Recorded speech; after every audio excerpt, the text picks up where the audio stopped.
Get a new wife for my son. You're useless. Those cruel words were hurled at me without a shred of remorse by my mother-in-law on the very day our multi-generational house was finally completed.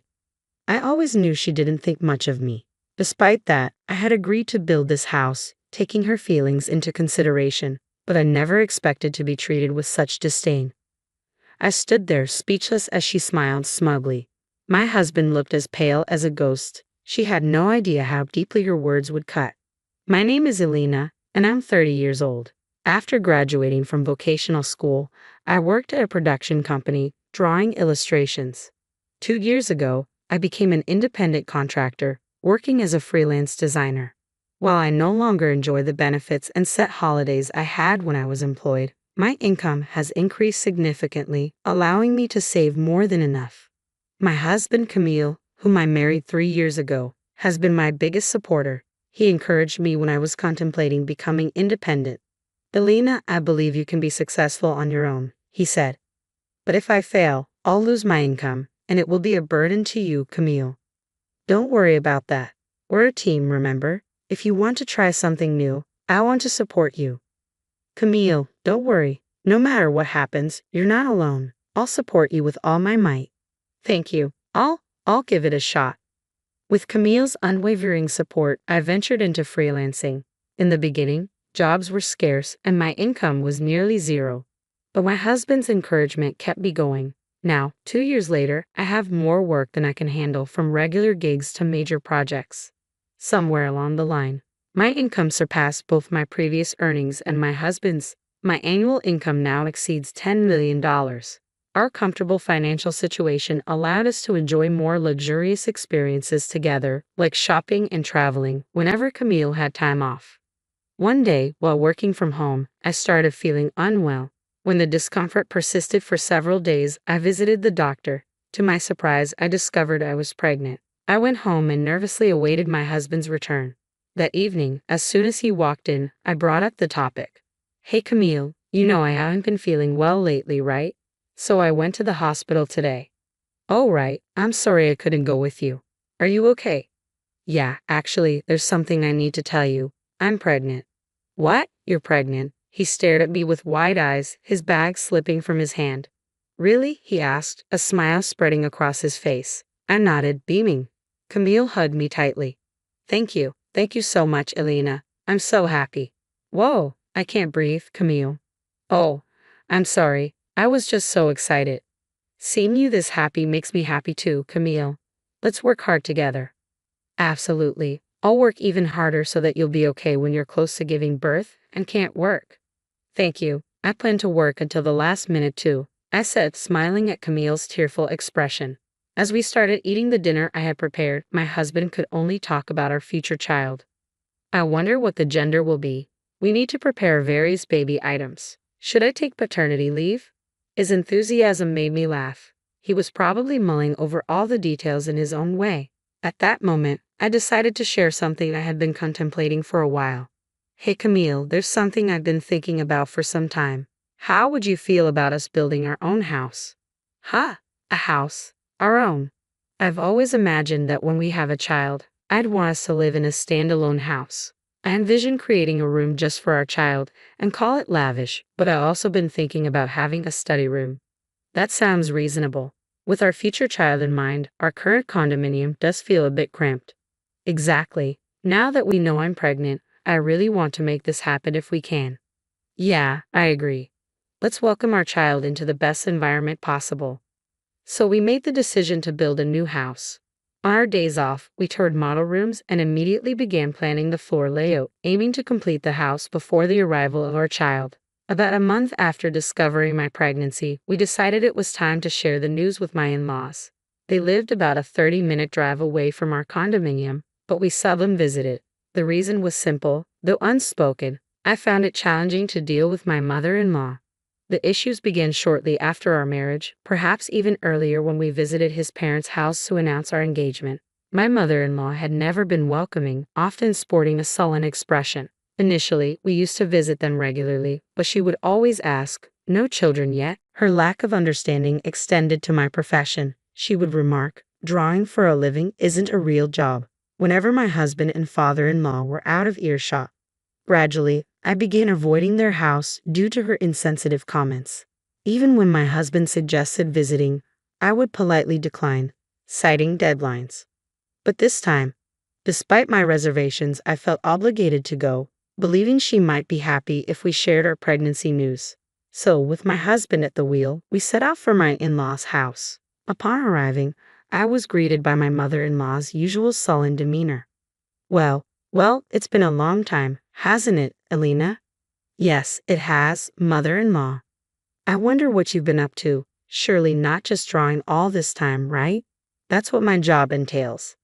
Oh, still as feisty as ever. I had hoped you might have changed after being away for so long. She whispered these words to me when we were alone, yet she played the part of the doting mother-in-law in front of my husband and father-in-law. When my husband announced my pregnancy, she directed a saccharine voice towards me. Oh my Elena, congratulations. I'm truly delighted to hear I'll be seeing my first grandchild so soon. Aha, thank you. Is the baby a boy or a girl? We don't know yet, it's still too early to tell. Well, the gender doesn't matter as long as the baby is healthy. Yeah, you're absolutely right, I replied, forcing a smile to keep the atmosphere pleasant. After that, we all engaged in casual conversation, with my father-in-law joining in too. Then, amidst the light-hearted banter, my husband dropped a surprising piece of news. We've decided to build a new house, my husband announced. What? My mother-in-law's reaction was immediate. My ominous hunch proved correct as she responded with delight. Why not make it a two-family house? A two-family house? You mean you guys will live with us? Yes, our house is getting old. We were just debating whether to renovate or move entirely. Well, we didn't really plan to.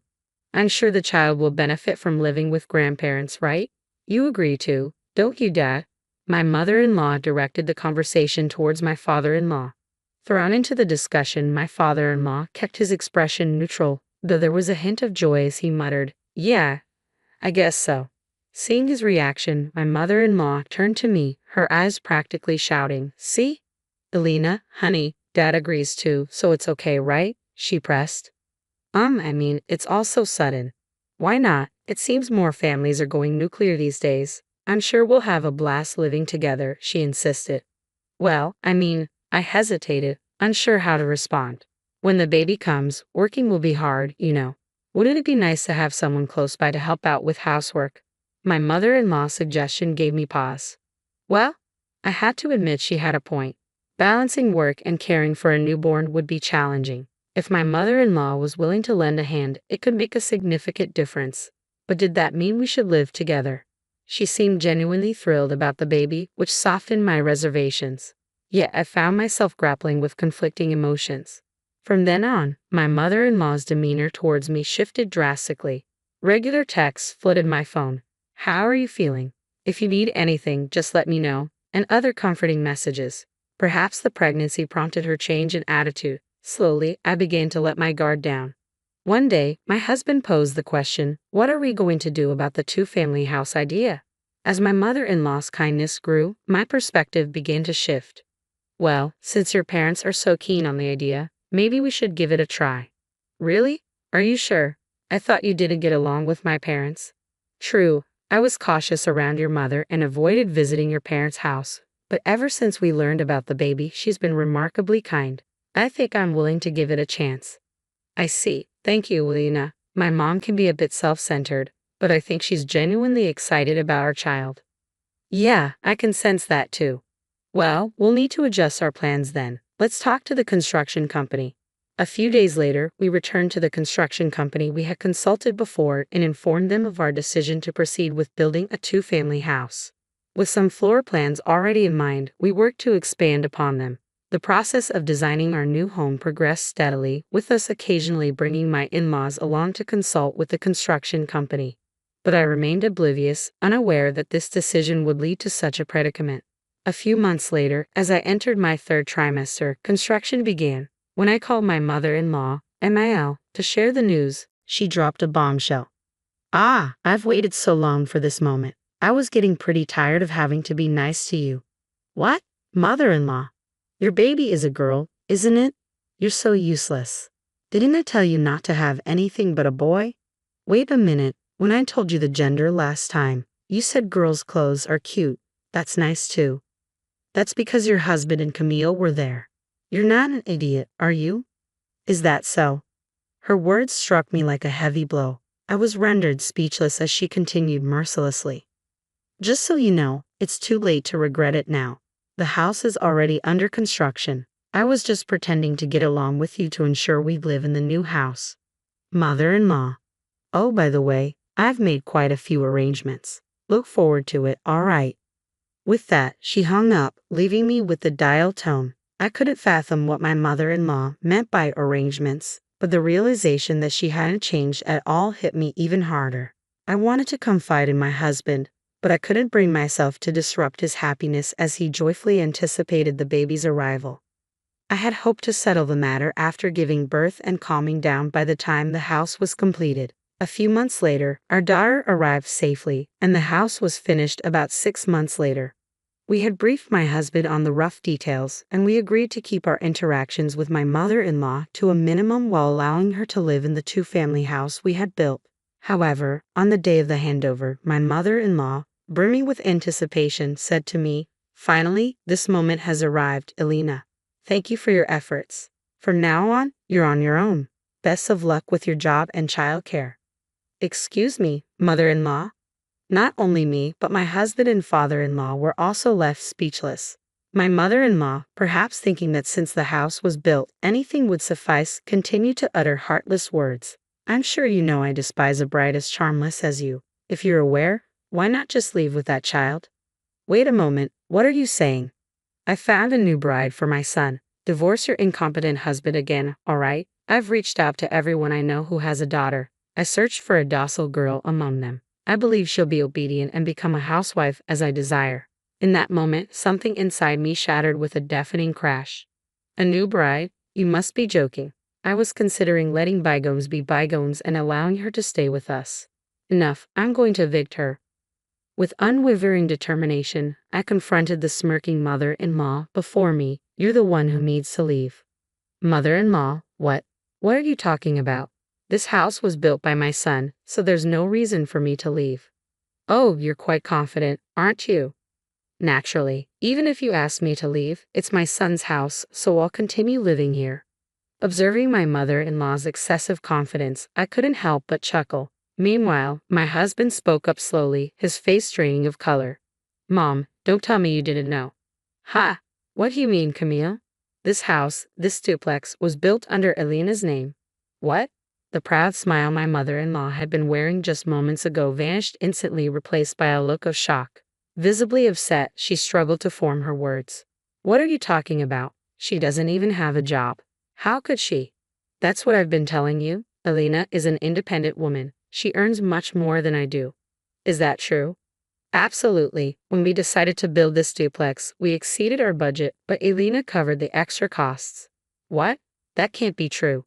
The once smiling mother-in-law quickly paled, her expression now ashen. The final blow came from my father-in-law. He leveled a sharp accusation at my mother-in-law, who crumpled under the weight of his words.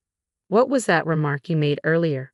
Are you telling me you've been treating Elena like this behind our backs all along? And what about wanting a new wife?"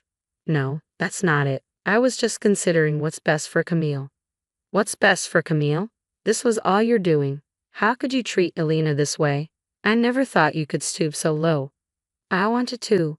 "No, please," father-in-law declared. "I'm going to get the divorce papers," and left the room. Left alone with me, mother-in-law turned to me, her eyes brimming with tears. "Elena, please, you have to help me. If things continue like this, he's going to divorce me." "What do you mean by help? This situation is of your own making, isn't it? Please, just say that I admit I was wrong. From now on, I'll accept you as my daughter-in-law, okay? Please." Despite her plea, there was no sincerity in her words. Looking at mother-in-law who cared only about herself, I felt a wave of disgust wash over me. I stared at her with the coldest gaze I could muster and spoke firmly. "Accept me as your daughter-in-law. Your acceptance means nothing to me. We're not a family anymore, remember? You have the audacity to apologize without meaning it? You're despicable. How dare you call me?" "Excuse me." You, who have been hurling insults at me this entire time, are now playing the victim. You squandered the opportunity I extended to you. From this moment on, I will never forgive you. You are not welcome in this house, and you will never see our daughter again. If you comprehend that, then leave right now. You are worthless." Leaving mother-in-law standing there, my husband and I, holding our daughter, entered the house. We locked the door behind us, denying mother-in-law entry. Despite her relentless shouting outside, we ignored her. Father-in-law returned with the divorce papers. He insisted mother-in-law complete them on the spot, and then promptly filed them. It transpired that mother-in-law had been borrowing money from father-in-law. She was given an ultimatum: repay the money immediately or face divorce. Being a housewife with no means to repay the debt within a few days, mother-in-law reluctantly opted for divorce. We allowed father-in-law inside the house and secured the door once more. After some time, mother-in-law continued causing a commotion outside our house, but before long she vanished. Later, we learned that mother-in-law's sister had reached out to father-in-law, informing him that mother-in-law had sought refuge with her. It seemed that mother-in-law had mistreated her sister in the past, nearly driving them apart. Now, in return for providing shelter, her sister was exacting revenge by assigning mother-in-law to all the household chores. It was clear she wasn't enjoying the easy life she once had. Meanwhile, our family of 4 was thriving. Father-in-law, a man of few words, doted on our daughter, showering her with affection. His presence alone sufficed to fill her with love. Looking ahead, we aim to continue building a joyful and nurturing home, working hand in hand with my husband and father-in-law.